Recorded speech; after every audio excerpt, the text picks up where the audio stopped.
ခင်ဗျာ Korean Music Coach Channel နဲ့ပြီးတော့ပြန်လည်ကြိုဆိုပါရနော်ဒီနေ့အစီအစဉ်လေးကတော့သွားရင်လာရင်ရှုပ်မယ်ရှင်းမယ်ဆိုတဲ့အစီအစဉ်လေးအနေနဲ့ပေါ့နော်ထုံးစံတိုင်းကျွန်တော်ကားမောင်းရင်းနဲ့ Music Knowledge ပေါ့နော်ဒါလေးကိုမျှဝေသွားဖို့အစီအစဉ်ဖြစ်ပါတယ်ကျွန်တော်သိသလောက်ပေါ့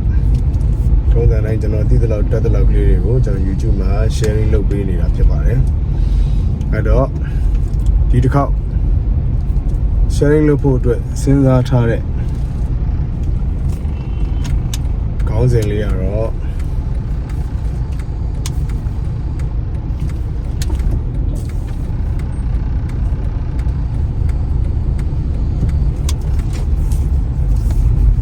pianist or keyboardist ပေါ့နော် piano keyboard တီးခတ်နေကြတဲ့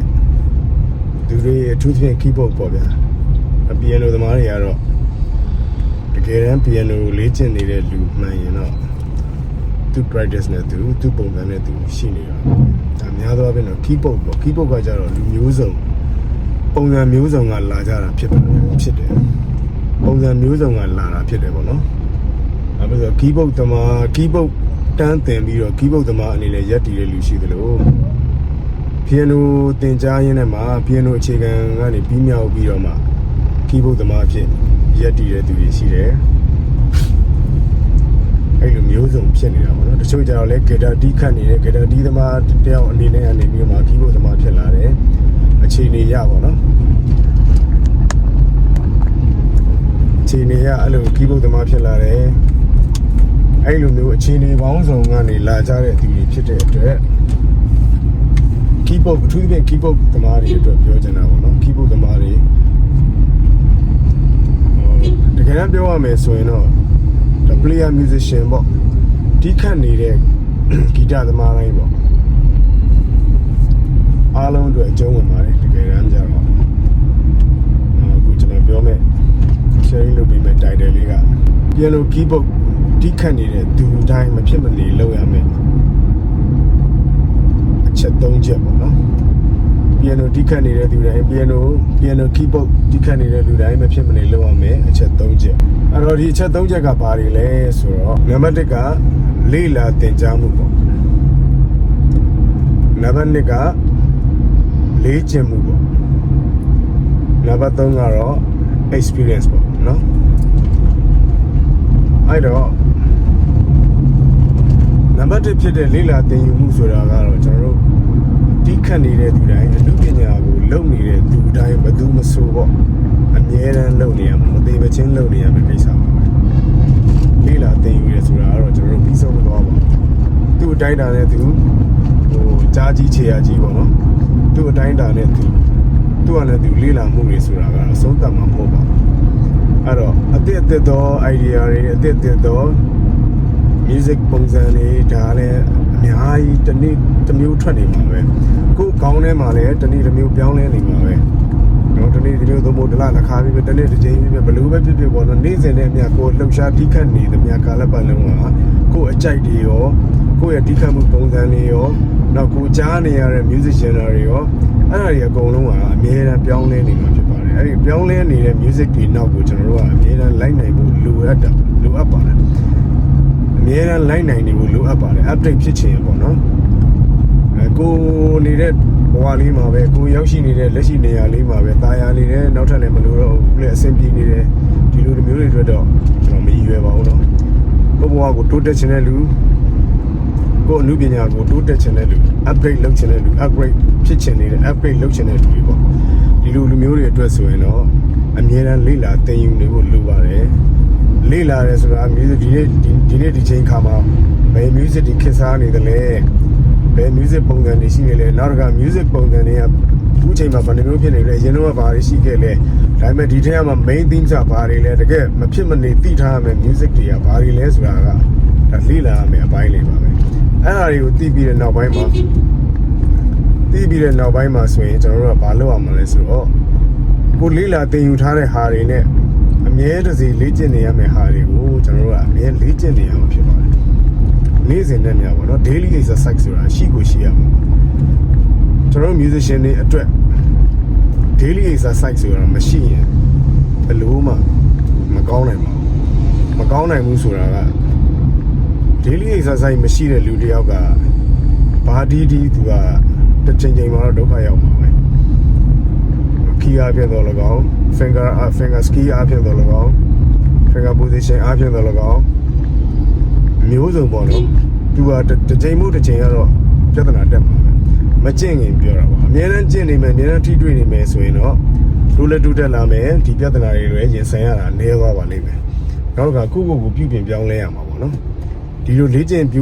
နေတယ်လေ့လာသင်ယူနေတယ်လေ့ကျင့်နေတယ်ဆိုတော့အချက်ထဲကနေပြီးတော့ပြုပြင်ပြောင်းလဲရမှာဖြစ်တယ်လို့အခုကျွန်တော်နောက်ဆုံးအချက်ဖြစ်တဲ့ experience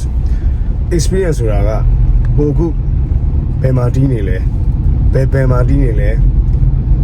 တော့ဘယ်ဘားတွေမှာတီးနေလဲအခုချိန်မှာတော့ဘားတွေတီးနေတာပေါ့နော်ဘားတွေတီးနေတာဟာကိုယ့်အတွက်အတွေ့အကြုံကောင်းတွေ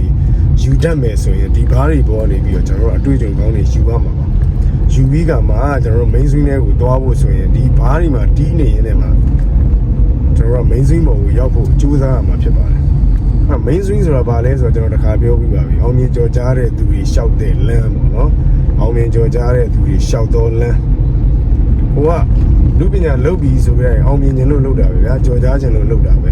လူပညာကိုဝါသနာပါလို့လုပ်တယ်စတာကိုဝါသနာပါလို့စတယ်စရင်ကနေကိုလုပ်တဲ့အလုပ်ကလေးကိုသူများသိသိခြင်းလာတယ်သူများသိသိခြင်းလာတယ်ဆိုကြတဲ့အတိုင်းအောင်မြင်ခြင်းလာပြီအောင်မြင်ခြင်းလာပြီဆိုတာကိုသူကသူများတွေအသိမှပြုသွားပြီဆိုရင်ဒါက the first step အောင်မြင်တာပဲလေတော့ဒီတဲ့မကအောင်မြင်တယ်ဆိုတာကြတော့ဒီကိုယ့်ရဲ့အောင်မြင်မှုအပေါ်မှာနောက်ကလိုက်လာတဲ့ငွေကြေးတွေရှိမယ်လူပညာကြေးတွေကတစားတိုးလာမယ်ကိုကအစား100လောက်ပဲရတဲ့အလူပညာရှင်ကနေပြီးတော့200ရလာမယ်300ရလာမယ်400ရလာမယ်500ရလာမယ်စသဖြင့်ပေါ့နော်ဒီလိုမျိုးတိုးတက်လာတာဒီတိုးတက်လာတဲ့အပေါ်မှာမူတည်ပြီးအောင်မြင်တယ်မအောင်မြင်ဘူးဆိုတာကသုံးသပ်လို့ရတာနော်အဲ့တော့ဒီလိုမျိုးအောင်မြင်မှုလမ်းကြောင်းပေါ်ကိုရောက်လာဖို့ mainstream ပေါ်ကိုဒါကိုကျွန်တော်တို့ mainstream လို့ခေါ်တာပေါ့နော် mainstream ဆိုတာပတ်စံရပြီပတ်စံနေအများကြီးတောက်နေရနေတာ mainstream လားအဲ့လိုမျိုးလည်းမဟုတ်ဘူးနော်အနုပညာအရာရောငွေကြေးအရာရောအနုပညာအရာရောအောင်မြင်နေတာကိုဆိုလိုတာပါငွေကြေးပဲရပြီးအနုပညာအရာမအောင်မြင်လဲဒါအောင်မြင်တယ်လို့ဆိုလို့မရဘူးအလုပ်ဖြစ်နေတယ်လို့ပဲကျွန်တော်တို့ပြောလို့ရတယ်အလုပ်ဖြစ်နေတယ်ပေါ့နော်ကိုယ့်ရဲ့အနုပညာကတော့အောင်မြင်တာမရှိသေးဘူးအတိမတ်ပြုခံရတာနည်းသေးတယ်ဒါပေမဲ့အလုပ်တော့ဖြစ်နေတယ်ပတ်စံတွေလည်းဝင်နေတယ်ဒါပေမဲ့ဒါအောင်မြင်မှုမဟုတ်သေးဘူးကျွန်တော်ပြောချင်တဲ့အောင်မြင်မှုဆိုတာကမျိုးစုံအနုပညာအရာလည်းအောင်မြင်ရမယ်တစားတိုးတက်လာတာမျိုးလည်းဖြစ်ရမယ်